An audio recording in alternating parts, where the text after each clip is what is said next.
Are you tired of paying for TeamViewer or AnyDesk just to remote into your own machines? What if I told you there's an open source alternative that lets you run your own remote desktop server, completely self-hosted? Let me show you RustDesk. RustDesk is a free open source remote desktop application that works across Windows, Mac, Linux, iOS, and Android. And the best part is you can self-host the relay and ID server so your connection data never touches a third-party cloud. As you all have seen, I'm available for one-on-one time, and during those consultations, I need a way to take control of community members' computers so I can demonstrate a solution to them. I didn't want the limitations or lack of privacy from something like Teams, Google Meet, or Zoom. RustDesk is my answer. I'm your host, Evan. Let's set up remote control. Before I deploy the RustDesk server, I'm going to want to create a dataset for all of its data to reside in on TrueNAS. Click Datasets on the left side, and in my tank configs dataset, I'm going to add a dataset by clicking the blue button on the top right, and I'm going to call it RustDesk. Leave the dataset preset as generic and click Save. If a warning comes up, click Return to Pool List. In the very bottom right in the Permissions section, click the Edit button. Give group all permissions and remove any permissions from other. Change your group to Apps, and click the Apply Group checkbox underneath the group dropdown, and then click Save. There are two ways to deploy RustDesk. One is through the TrueNAS apps catalog, and the other is through Dockge. I'm going to start by first showing you the TrueNAS method, and then I'm going to show you the Dockge method for a Docker Compose stack. You must choose one or the other. Do not install this both ways. To install this using the TrueNAS apps catalog, in the Apps tab on the top right, click the blue button for Discover Apps. In the search bar, look for RustDesk. You'll see two options come up, the server and the relay. The relay is only used in the event that the servers can't make a direct connection, which is going to be very rarely, so I'm just going to show you how to install the server. Click the blue Install button, scroll all the way down, not changing anything until you get to Storage Configuration, and then change your host path to the host path we just created on Mount Tanks Configs and RustDesk. Scroll all the way to the bottom once you've selected that and click Install.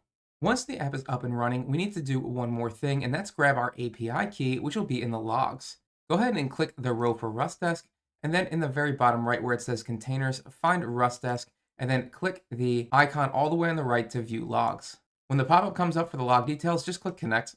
On the second line, this is exactly what I'm looking for.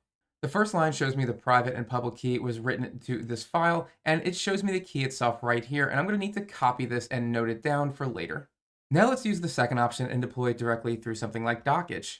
In case you've never used Dockge before, I have a video talking all about how to use it to deploy your Docker Compose stacks much more simply than any other way I've ever seen. I'll link that in the video description below.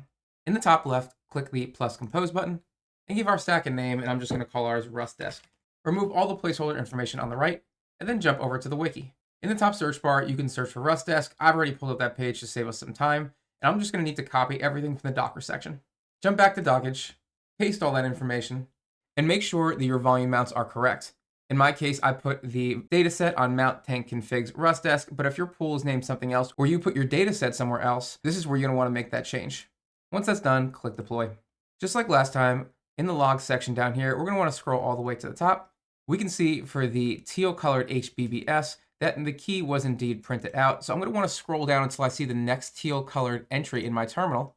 And here it is, and here is my key. Now that my server is deployed, I'm essentially done on this side. There is no web UI to manage this server. We now have to install the RustDesk client on each machine that we want to connect.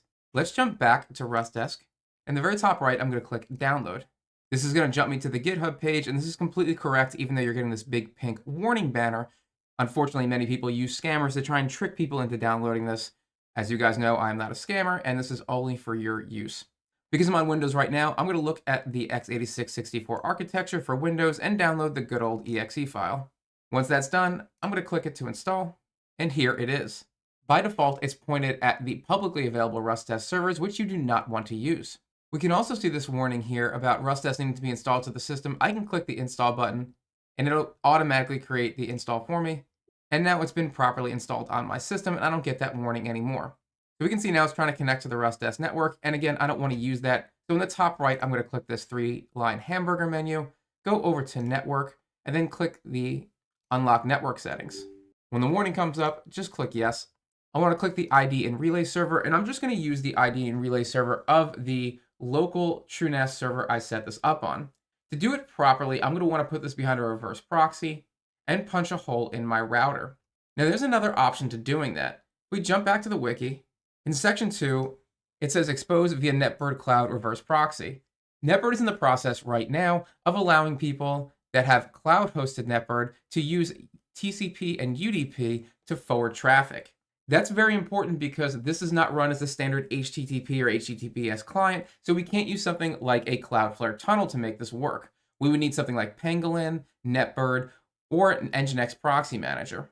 The reason I don't like Nginx proxy manager is because it requires you to expose your local IP to get this to work. If you're self-hosting NetBird, you don't have to worry about any of that because NetBird automatically allows you to use TCP and UDP with ports that you select. The cloud version does not allow you to use ports that you select yet, but that's coming soon. If you have no idea what I'm talking about, I did a video on NetBird, which is kind of like Tailscale a while back. I'm going to link it in the video description below, but suffice it to say, if you follow section 2 here, you can get pretty far at the time of this video with masking your public IP so that people connecting to your RustDesk server do not know who you are or where you are. Right now, I'm not going to do any of this for this demonstration. I'm just going to use the local IP. Right now, my TrueNAS server is at 10.99.0.151. And for the ID server, I'm going to use 2.11.1.6 as long as I didn't change any ports during the install. The relay server is going to be the same, except it's going to be at 2.1.1.7. And that key is that API key I told you guys to copy earlier. I'm going to paste that here and then click OK. I should get a successful little pill down here if it's working. And when I go back to home, I should see a little green dot that says ready.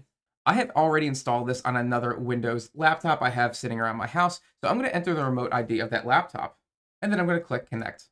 This is the screen that pops up. Now I'm asked to verify the RustDesk password. Now I can do two things. On the remote machine, I also see a one-time password. However, I got a pop-up on the remote machine asking me to accept the connection, so I'm just going to click the Accept button instead of entering the password and save myself a step.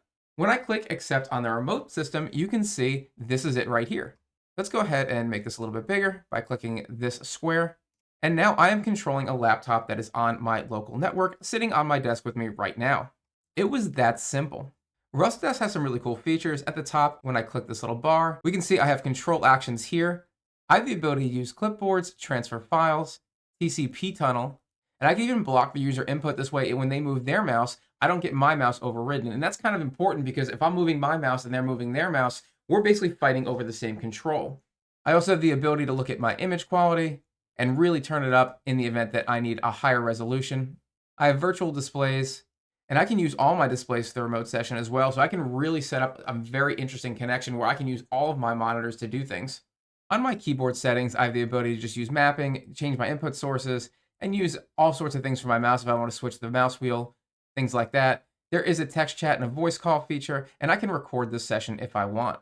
Looking at the project health of RustDesk, the main repo is sitting at 111,000 stars, so it's pretty massive. There are 38 releases, and the latest stable release version is 1.4.6 from March 5th, 2026 at the time of this recording. On the server side, the OSS server repo has about 9,600 stars, with the latest release being 1.1.1.5 from January 2026. Looking at the commit activity, this project is very actively maintained. You're seeing regular releases with bug fixes, codec improvements, and platform-specific fixes. There even been backporting Windows 7 support by modifying the Flutter engine. That is some serious dedication. The nightly builds include features like edge scrolling, improved file transfer with auto start on reconnect, and proxy settings on iOS. This is one of the more healthy self-hosted projects I've ever seen. Millions of downloads, thousands of orgs are using it, and it has a very active Discord community. I should mention that RustDesk has two server options. What we just deployed is the OSS version, which is completely free and open source. There's no license, and it handles the core rendezvous and relay functionality, everything you need to get remote desktop working with your own server. But there is also RustDesk Server Pro, which is a paid option. Pro adds a web console for managing devices and users, OIDC, LDAP for enterprise authentication, two-factor auth, ACLs, device grouping, API, and the ability to generate custom branded clients with your logo and server configuration baked in. If you're running this for a business or need to manage a fleet of machines, Pro might be worth looking at. But for most people home labbing and doing what we're doing, the OSS version is probably going to be all you need. RustDesk is one of those projects I think every self-hoster should know about. It solves a real problem, and that is remote access to your machines without trusting a third party. And it does it with a polished cross-platform client that actually feels good to use. The server deployment is dead simple, the performance is solid, with support for hardware accelerated codecs, and the project health is excellent.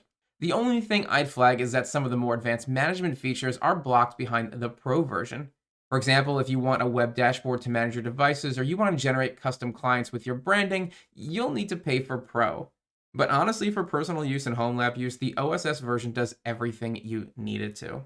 What remote desktop solution are you currently using, and have you tried self-hosting one before? Let me know in the comments below. If you found this helpful, hit the like button. Make sure you subscribe so you don't miss the next video we release. If you want to see content YouTube won't let us show you, head over to Patreon. There's a link in the video description below. Did you know I'm available for hire? If you would like a free quote, follow the Hire Me link in the video description below to book time with me one-on-one. Thanks for watching, everybody. And as always, stay curious.